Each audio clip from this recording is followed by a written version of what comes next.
નમસ્કાર, આપ જોઈ રહ્યા છો JKS ન્યૂઝ ગુજરાતી. વાત કરીએ તો અમરેલીના લાલાબદરથી કેરિયા નાગસનો રોડ ઉપર નબળી ગુણવત્તાના કામો, એજન્સીની ખુલ્લેઆમ દાદાગીરી. વાત કરીએ તો અમરેલી તાલુકાના કેરિયા નાગસથી લાલાબદર ગામ સુધી આશરે 2 કિમી જેટલો રોડ બની રહ્યો છે. કામોમાં નબળી ગુણવત્તા જોવા મળી રહી છે, સાથે સાથે એજન્સીની દાદાગીરી પણ જોવા મળી રહી છે. શું છે સમગ્ર વિગત, જોઈએ આ સ્પેશિયલ રિપોર્ટમાં. આશરે 1.5 વર્ષ પહેલા લાલાબદરથી કેરિયા નાગસ રોડ બનાવવાની શરૂઆત કરવામાં આવી હતી, જેમાં રોડમાં પૂરવા માટે માટી બહારથી લાવવાની હોય છે, પરંતુ એજન્સીની દાદાગીરી તો જુઓ. એક ખેડૂતના મકાનની દિવાલના મૂળમાંથી માટી ઉપાડી રોડમાં પૂરવામાં આવી રહી છે અને એજન્સી દ્વારા વાલા દવલાની નીતિ રાખી ખોદકામ કરવામાં આવ્યું છે, કારણ કે ખરેખર 2 સાઈડથી માટીનું ખોદકામ કરવું જોઈએ, પરંતુ એજન્સી દ્વારા 1 સાઈડથી માટીનું ખોદકામ કરી ખેડૂતને મોટું નુકસાન કરવામાં આવી રહ્યું છે. ખેડૂતના ના પાડવા છતાં ત્યાંથી માટી ઉપાડી લેવાથી મકાનની દિવાલ તૂટી ગઈ છે, જેના કારણે ખેડૂતને લગભગ 2 લાખ જેવું નુકસાન વેઠવાનો વારો આવ્યો છે. કેરિયા નાગસ ગામના આ ખેડૂત પ્રતાપભાઈના જણાવ્યા પ્રમાણે મકાનની દિવાલ 2 ફૂટ અંદર પોતાની માલિકીમાં બનાવેલી છે. તેઓએ જણાવ્યું હતું કે મેં મારી પોતાની 2 ફૂટ જગ્યા મૂકીને આ દિવાલ બનાવેલી છે, છતાં પણ ત્યાંથી માટી ઉપાડી દિવાલ તોડી પાડવામાં આવી છે.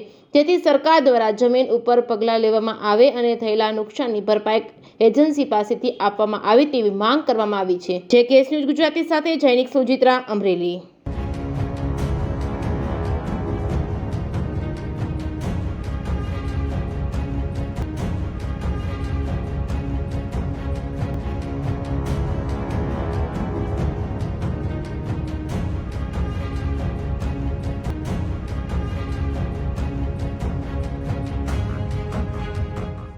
કયું ગામ છે ને આજે તમારો પ્રોબ્લેમ છે દિવાલનો શું છે? પ્રતાપભાઈ ભુવનભાઈ કેરિયા નાગસ.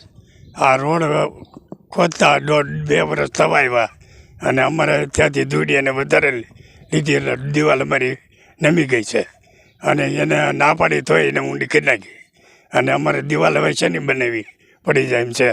એટલે આ ખર્ચો ક્યાંથી કાઢવો? 1.5-2 લાખ રૂપિયાનો ખર્ચો છે અને આ પડી જાય એમ છે.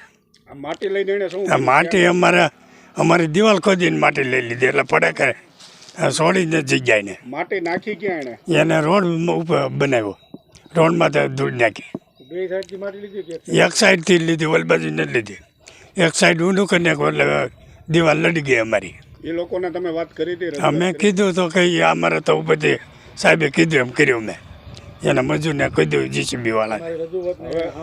અમારા સરપંચે કાંઈ ધ્યાન ન દીધું ને અમે કેવી તો એ કે અમારે તો ચેટ કેમ કરવાનું હોય. હવે તમારી શું માગણી છે? હવે આ રોડનું હું કરું દિવાલનું? મારે સરકાર જે કરે એ અમને કાંઈ સહાય આપે તો સારું એમ, નકર તો પડી જાય તો અમારે ક્યાંથી બનાવી? હવે આમાં કઈ તમારી દિવાલ દબાણમાં છે કે એવું છે કે જગ્યા મૂકેલી? જગ્યા મૂકેલી 3 ફૂટ એક બાજુ. મકાન વિભાગ દ્વારા જે કામો થઈ રહ્યા છે એમાં લાલાવદરથી કેરિયા નાગસ જે રોડ બનાવવામાં આવ્યો છે, રોડ તો હજી બન્યો નથી, પણ જે સેફ્ટી વોલ ને નાલા બનાવવામાં આવ્યા છે વર્ષ દિવસ પહેલાં, હાલ એની હાલત જે અત્યારે છે અત્યંત દયનીય છે, જર્જરિત થઈ ગઈ છે. એનું કારણ શું હોય છે? મારી પાસે પણ અનેક ફરિયાદો આ વિસ્તારમાં આવી છે. કેરિયાચાર્જના પૂર્વ સરપંચે પણ રજૂઆત કરી છે કે વિજયભાઈ પરેશભાઈ ધાનાણીએ નોન પ્લાનમાં જે રસ્તો મંજૂર કર્યો હતો તેમાં સંપૂર્ણ નિયમ વિરુદ્ધનું કામ કરીને, ક્વોલિટી એકદમ ખરાબ કરીને કામ કર્યા છે. નાળા પુલિયાને અડી નથી શકાતું, ત્યાંથી મોટું વાહન બુલેટ જો પસાર થાય તો કાંકરીઓ ખરે છે. આ પ્રકારની ક્વોલિટી અત્યારે થઈ રહી છે. સંપૂર્ણ ભાગ બટાઈ ચાલી રહી છે અને રસ્તાઓના જે કામો કર્યા છે નોન પ્લાનના, માત્ર આ જ રસ્તો નહીં. હું મારા વિસ્તારમાં જ્યારે ધારાસભ્ય હતો ત્યારે સનાળાથી વાવડી અને અમરેલીને જોડતો રસ્તો જે મંજૂર કર્યો છે તેમાં પણ આ પરિસ્થિતિ છે. કામ હજુ ચાલુ કર્યા પછી પૂર્ણ કરેલ નથી. ઘરની જીવાપર માટે અનેક ફરિયાદો આવે છે, તે કામમાં પણ આ પ્રકારની પરિસ્થિતિ છે.